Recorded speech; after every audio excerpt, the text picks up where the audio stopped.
Welcome, ladies and gentlemen, to the Pro Wrestling Report. Prime time here on Channel 14 in Milwaukee. Fight TV and YouTube all over the world. Damian Nelson sitting alongside David Octavius, the Tiberius, the alleged backyard, one-time knockout, straight edge, hardcore, Hall of Famer hero here for episode number 803. 803? On April 13th, 2017. We missed Friday the 13th by one day this month. Thank good God Almighty. Really? Yeah. Are you superstitious? No, I just don't want to be crossing, be on a ladder and a black cat crossing underneath. So when you walk around, you step on as many cracks as you can? Absolutely. Not afraid of the consequences?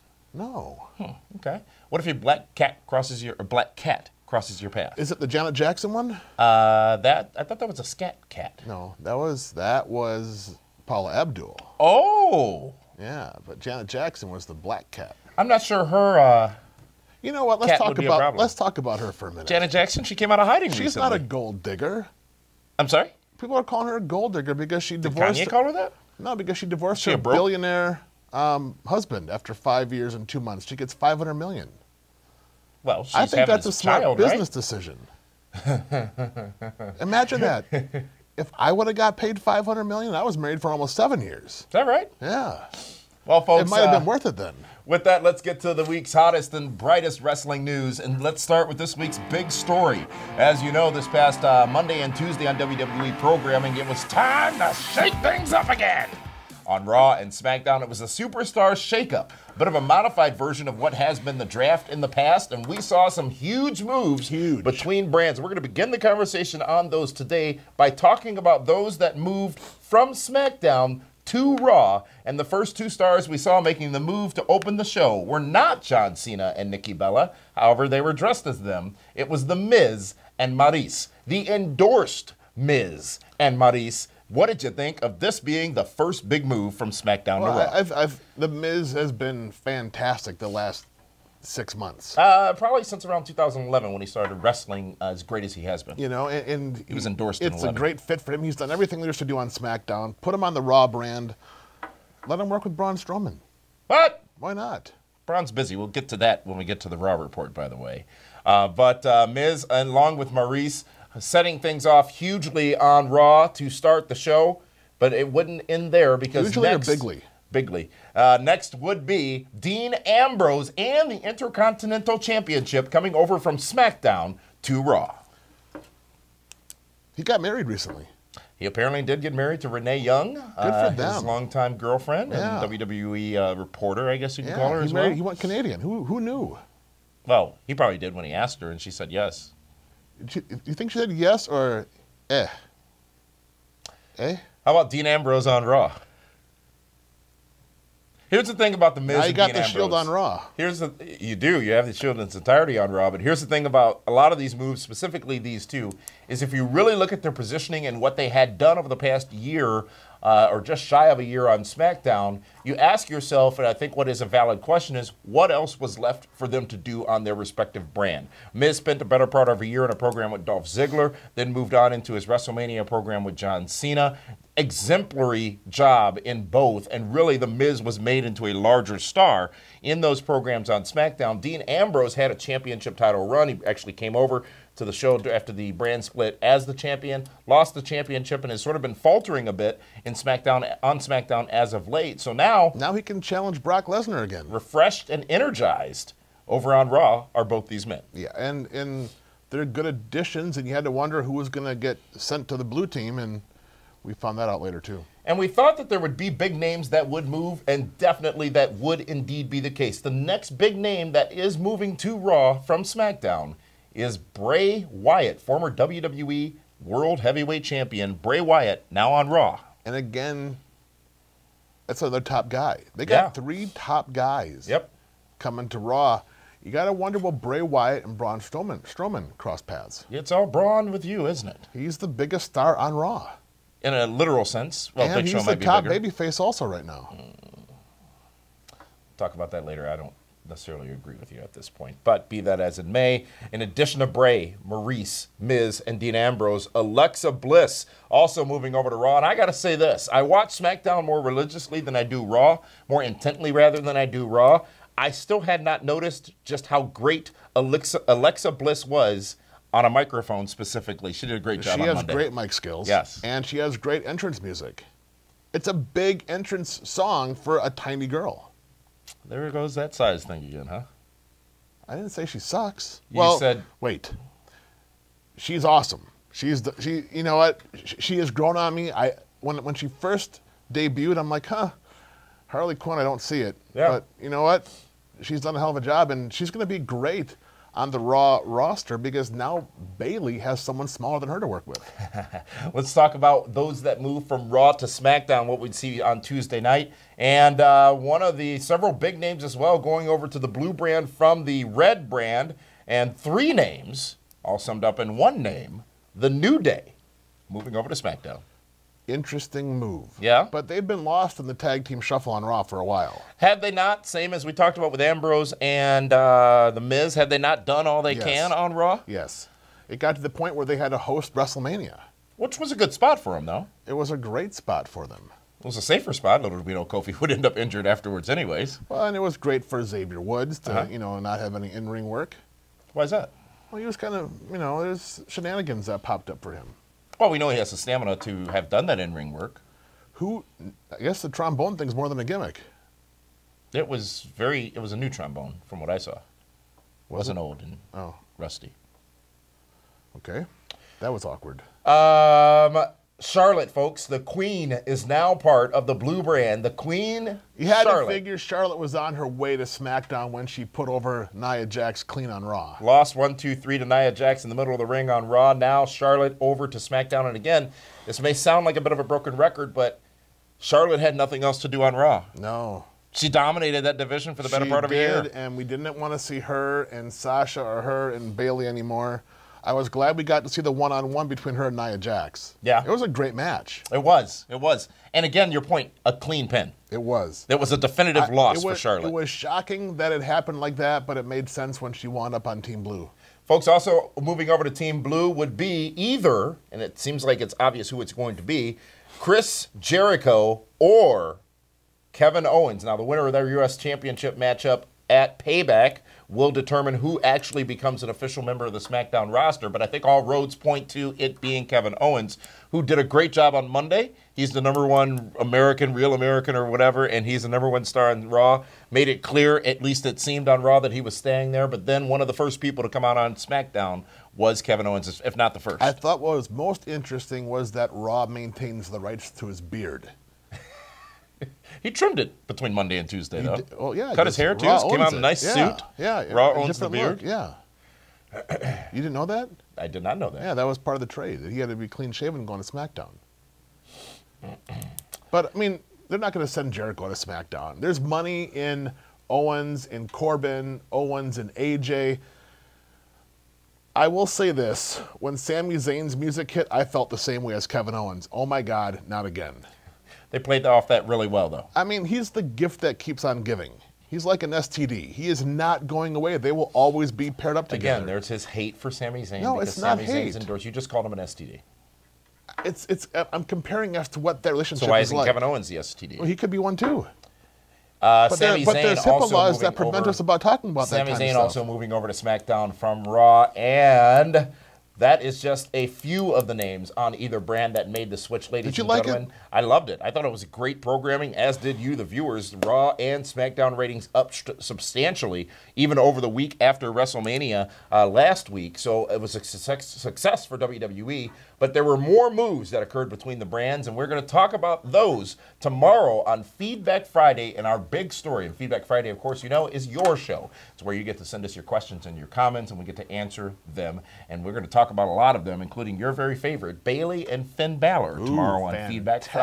I cannot David wait. Hero. With that, though, that is this week's big story, and it's time to move into this week's WWE Raw report. Now, this all may blend together a little bit, but the one and only thing that was critically important on Raw this past Monday night was the creation of a monster, ladies and gentlemen. The defining of a monster as well. That in Braun Strowman, who launched a brutal attack against Roman Reigns. Roman Reigns, who was being interviewed by Michael Cole on the backstage interview set, shortly into that interview was just destroyed and decimated by Braun Strowman, who not only beat up Roman Reigns, causing him to be stretchered out, but took that stretcher, rolled it off the ramp, sending Roman Reigns flying, and then he wasn't done there. Not even close. As Roman Reigns being placed into the ambulance, after he was placed into the ambulance, Braun Strowman single-handedly comes out and flips that ambulance on its side. His attack on Braun Strowman, his attack on Roman Reigns, then seemingly over. Now, I have said many a time on this program, I've not bought Braun Strowman yet. Monday got me almost there. I think it was well done. I think it was well presented. Comical at times, but well done, well presented. But for whatever reason, and I'm closer now, I'm still not a Strowman guy. Well, the first thing Kurt Angle has to do as the guy in charge of Raw is you got to see if he can pass the wellness test. Anyone that can lift an ambulance like that has got to be on something. You're not talking about Jinder Mahal. What? Jinder Mahal. I'm talking about Braun Strowman. You know, Vince McMahon, I think, recently stated that he is for gender neutrality. Yes. Jinder Mahal. Yeah, I know. Gender. I heard you. Neutrality. And how'd that work out for one of their top young stars? He got moved to SmackDown. No. But on Raw, He got moved to SmackDown. Yeah. We'll talk about that later. Yeah, okay. And you can't blame, well, you can if you saw this. Braun Strowman. You're a Braun Strowman guy. Reminded me of when King Kong Bundy destroyed Hulk Hogan. Going into WrestleMania 2. Yes. Okay. Or you could even say when the NWO beat up The Rock in the ambulance, too. When Hulk Hogan drove the ambulance or drove the truck through the ambulance? Yes. I mean, and of course, I mentioned this on social media. The one thing I thought of that entire segment was Samoan Lives Matter. Because I was very concerned about the health and well-being of a Roman Reigns. Weren't you? Well, let me ask you this. Jesse Jackson needs to show up on Raw next week and politic for Roman Reigns. Are you familiar with the comedian Samore? Is that like a campfire treat? She explains the only time Jesse Jackson shows up for things. When is that? I'm not going to repeat it, ladies and gentlemen. Well, there has then to be one thing involved. Sex? In a way, she said that. But at any point, did this attack get ridiculous to you, David Hero? Yeah. I mean, when they threw him off the gimmick stage, yeah, and you could tell it was a crash test dummy because there are no tattoos on it, and he was launched 12 feet past the pillar, and then when they come back, it's like 4 feet off the edge of the stage. I was like, you know what, but that was cool. It was different. It was believable enough, right, for what it was. There were some kids that were crying. Mm-hmm. Wait. Whoa. People like Roman Reigns? Oh, of course. Really? Because I heard the fans chanting after this, "You deserve it." Yeah, that was terrible. But we'll talk about that later on. Because I got, Well, you're like me this week. What are we going to talk about now if we keep pushing everything to later on? We can talk about Braun Strowman. And he is now a top babyface on Raw. That's my question. You feel that's what this did for him this past Monday night? I think it backfired. I think they were trying to get sympathy on Roman Reigns, and it didn't work.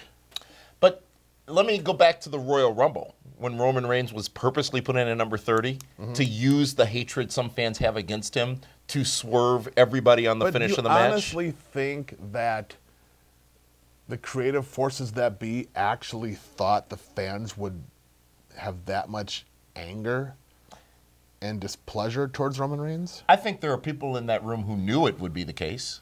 I think there might have also been people in that room who didn't think it would be the case. But here's the beauty of it. What's the beauty of it? It's not a negative thing to get that reaction. Nope. Because he's getting If it would have been crickets, then Roman Reigns sucks. Mm-hmm. But because everybody was booing and cheering, that means the guy's drawn money. There's an emotional investment, good or bad. There's an emotional investment in Roman Reigns. That there is. But what did you think of the fans chanting to Roman Reigns, "You deserve it," after he was, I guess, essentially murdered? I thought it was tasteless.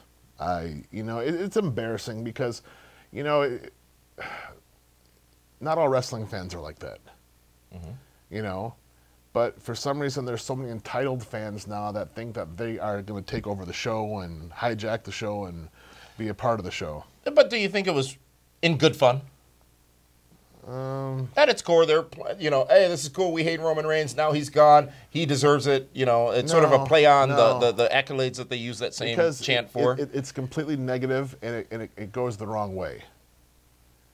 Did they have a right to do it? Well, everyone has a right to their opinion, But I was just shocked about how loud it was. It struck me the wrong way. When I heard it, I'm like, are they?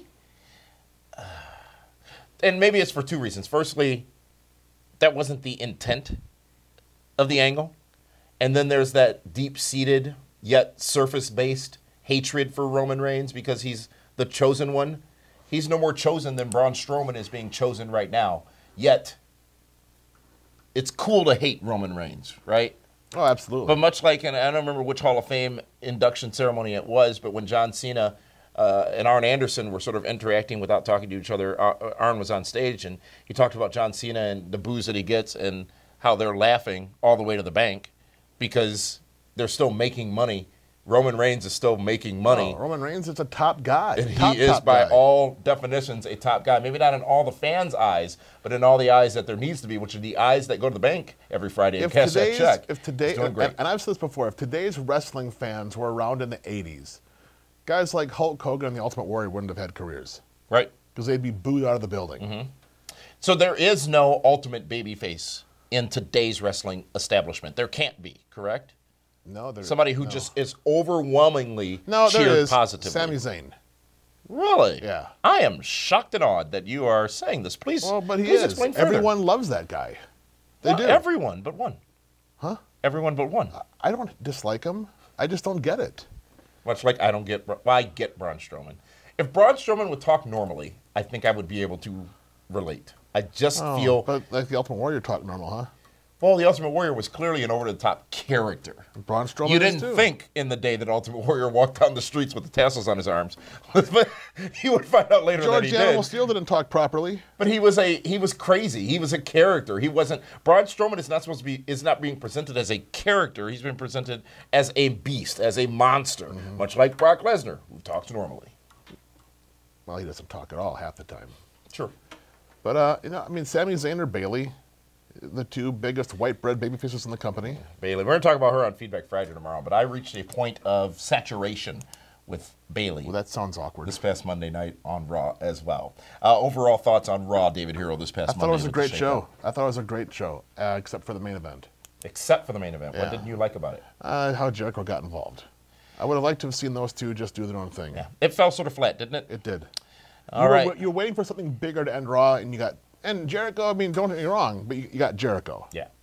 Folks, that is this week's WWE Raw Report. We're going to take a time out, and when we come back, Linda Kay has this week's Event Center. Hi, everybody. This is good old JR Jim Ross, WWE Hall of Famer, and you're watching Damon Nelson and David Hero on the Pro Wrestling Report. Welcome to the Event Center. I'm Linda Kay. ROH makes its return to Milwaukee once again at Turner Hall on April 28th. Tickets are still available at papstheater.org. And WWE invades Chicago with 3 huge events the weekend of May 20th. NXT Saturday night, Ringside with JR, Sunday afternoon, followed by Backlash Sunday evening. Tickets for all 3 events are available at Ticketmaster.com. Thank you, Linda, and welcome back here at the Pro Wrestling Report Prime Time here on April 13, 2017. Damian Nelson sitting alongside one David Hero. And I want to remind all of you that the Pro Wrestling Report is available on Fight TV. That's F-I-T-E, Fight. It's an app you can download from the Google Play and the iTunes stores. As a matter of fact, you can go to the website that you see on your screen right now, fight.tv/PWR, and download the free app to watch not only the Pro Wrestling Report, but also Ring of Honor Wrestling, Impact Wrestling, and all of the coverage that we did on demand from WrestleMania weekend, featuring my co-host when traveling, SoCal Val, who did a tremendous job as expected part of that coverage on Fight, F-I-T-E, Fight TV. How has she changed? She used to be awesome until you worked with her. What do you mean? We are a great pair. We are a great pair. She did a great job hosting the Shenanigans Party as well. She did. And she did a great job co-hosting, along with myself, the coverage on Fight TV. I heard a rumor that you're working on another Shenanigans Party. That is a rumor at this time. Huh. Interesting. Yes. I'd like to be included in this. Shenanigans stuff. New Orleans is almost in the bag, done, goodness. planned, and booked. And by the way, because some of you have asked already, we didn't do a sweet and sexy package this year at Camping World Stadium Citrus Bowl because they simply did not offer suites. But we are already in the process of finalizing our sweet and sexy return for the Superdome in New Orleans next year. So we're going to be excited to see a lot of our regular fans back with us at Sweet and Sexy New Orleans for WrestleMania 34. Can you imagine Cal and Evan on Bourbon Street? Well, you got to get your money's worth. Folks, let's go to this week's WWE SmackDown report. We talked about the Superstar Shake Up earlier, but also on SmackDown, some developments occurred as far as the wrestling goes. And we have a brand new #1 contender for the United States Championship. Pump the brakes. Let's just AJ talk Styles. about how SmackDown started. Started off hot. It did. It did. Kevin Owens comes out, challenges everybody. Who would have thought Sami Baron Zayn came Corbin? out. Who would have thought Baron Corbin would come out? Did his entrance change? No. Didn't it used to be dark entrance with a black screen and I don't remember. It's the same music. Everything was same music, but I think visually they changed it, and I think it worked. Baron Corbin has had the biggest rise in the past year of anybody on SmackDown. Including James Ellsworth? Absolutely. Including The Miz? Absolutely. Miz was already an established guy. Yeah. Corbin comes in, wins the Battle Royal. Down to the Giant Memorial Battle Royal. Beats Dolph Ziggler. He did. Had a great program with AJ, where he beat AJ in a triple threat. Great match with Ambrose at Mania. Know, eliminates Braun Strowman in the Rumble. He's been solid. Oh, in the Rumble. Okay. Yeah, he's been solid, super solid. And then Sami Zayn comes out, and the look on Owens' face, I could relate. I'm like, oh, again. And then AJ comes out. It's like, oh, now that is a four-way I would want to see, because you got AJ. And it was a great main event matchup, by the way. Oh, it was. Yes. But I would like to have seen Kevin Owens involved in that match, because I think AJ Styles and Kevin Owens is money. Who are the fans going to cheer for in that match? You know, it's interesting. I think the other story here is that all these men are vying now for the United States Championship coming to SmackDown, and they're not necessarily in the mix for Randy Orton's World Heavyweight Championship. Yeah, no, it's weird. They didn't talk about the Universal Champ Brock Lesnar or Randy Orton. They didn't. Now, Orton is still mixed up with the whole Wyatt family drama, if you will, so I guess that's going to carry us for a little while. But their next pay-per-view isn't until May 21st, Backlash. In Chicago. In Chicago. So they've got a long while to build whatever stories they're going to build, and I think it's great. SmackDown keeps benefiting in that regard. They did so with the whole story after Elimination Chamber, was it? Going into Mania, or after the Rumble, rather, with Randy Orton having won the Rumble, ultimately still being in the matchup with Bray Wyatt at WrestleMania, but they zigged and zagged a lot to get there because they had time to do so. So I'm intrigued in the stories that will be told on SmackDown for the next several weeks. Now, what do you think of the confrontation between one Nakamura and Dolph Ziggler this past Tuesday night on SmackDown? Kind of hokey. How so? I haven't watched a whole lot of NXT, so Fair enough. I don't know how good or bad or awesome or terrible Nakamura is, but Bell to bell, he's fantastic. no, he is. He's a great in-ring performer, but he's very overly animated for me. It's almost like anime? It's almost stereotypical animated. Like he's anime. A Japanese wrestler doing Michael Jackson kinds of dances? No, just the facial stereotypical? expressions. He smiles. You don't see any teeth. What? It was just uncomfortable at times. Much like you make me sitting here in this chair when you say things like that. Well, does he not have teeth? He does have teeth. I didn't see them. Are they small? I've not looked that closely into his mouth, David Hero, but from a wrestling standpoint, which SmackDown is now known for. Why is Dolph Ziggler the sacrificial lamb for everybody? Think of the great match those two are going to have. Sure. It's going to be great, and Ziggler's going to be counting the lights again. Perhaps. The Usos get a win over the American Alpha. Neither of those teams involved in the draft, which I found surprising, but they're sort of in their infancy as well in their feud. I want to see the Usos against a New Day. Ooh. Again. That could be fun. It will be fun. Huh. Interesting. Imagine the promos back and forth with those two. Your overall thoughts on SmackDown this past Tuesday night? I thought SmackDown started off super hot, great opening segment, and then it kind of fell apart a little bit. Fell off a little bit, didn't it? Yeah. Mm-hmm. But great for Charlotte on SmackDown. Yeah. We didn't talk about that as much as we should have. Other names as well, as we talked about. We'll finish that discussion on Feedback Friday when we have more time tomorrow. But with that, let's go to this week's hot news. And Kane, the big red monster, the big red demon, has officially announced his bid for mayor. The corporate Kane. of the city of Knox County, Tennessee. He's running as a Republican and will be officially now in the race. How do you feel about that? More power to him. He is But a he's smart red. man. I am I'm a registered Republican, but I'm actually an independent. It's just funny that Kane wears red, a Republican. Who knew? He knew it all along, but no one else did. The big red machine. So we'll see how he does in that bid for mayor. We'll keep you updated on that here. But good for Kane, and we wish him the best of luck. I don't know his views. I don't know what he stands for, but it's always great to look at people who Republican. move out. You know what his views are going to be. Not necessarily nowadays. People who move out of the realm of wrestling and into the realm of politics or something even more prominent outside of wrestling. It's always good to see that happen. Do you think they'll bring up the Katie Vick thing on debates for him? If they want to find some troubling footage of Kane to use against him, they're going to find they're it. going to find it quite easily in his some 20-plus year career in WWE. I can see the images now. You troll Isaac Yankum DDS down there. Fake Diesel. Fake Diesel is just the guy. He was the you want Unabomber running Knox also. County, Tennessee. He was the Unabomber. Not the actual Unabomber. No, but he was a Unabomber. Played a Unabomber on Yeah. TV. So that is this week's hot news, folks. You know what? We do have this year's draft results, Hold on, I got to grab this. but we don't have. Yes. There ain't even no cord. Seriously? We got to skip that segment, they said. What do you mean we got to skip that segment? Because Who's we they? don't have time for the draft. I think I want to go to the next segment after this. Okay, Is I'll that let the them know. truck? All right, yep, that was the truck. They want to skip the draft segment.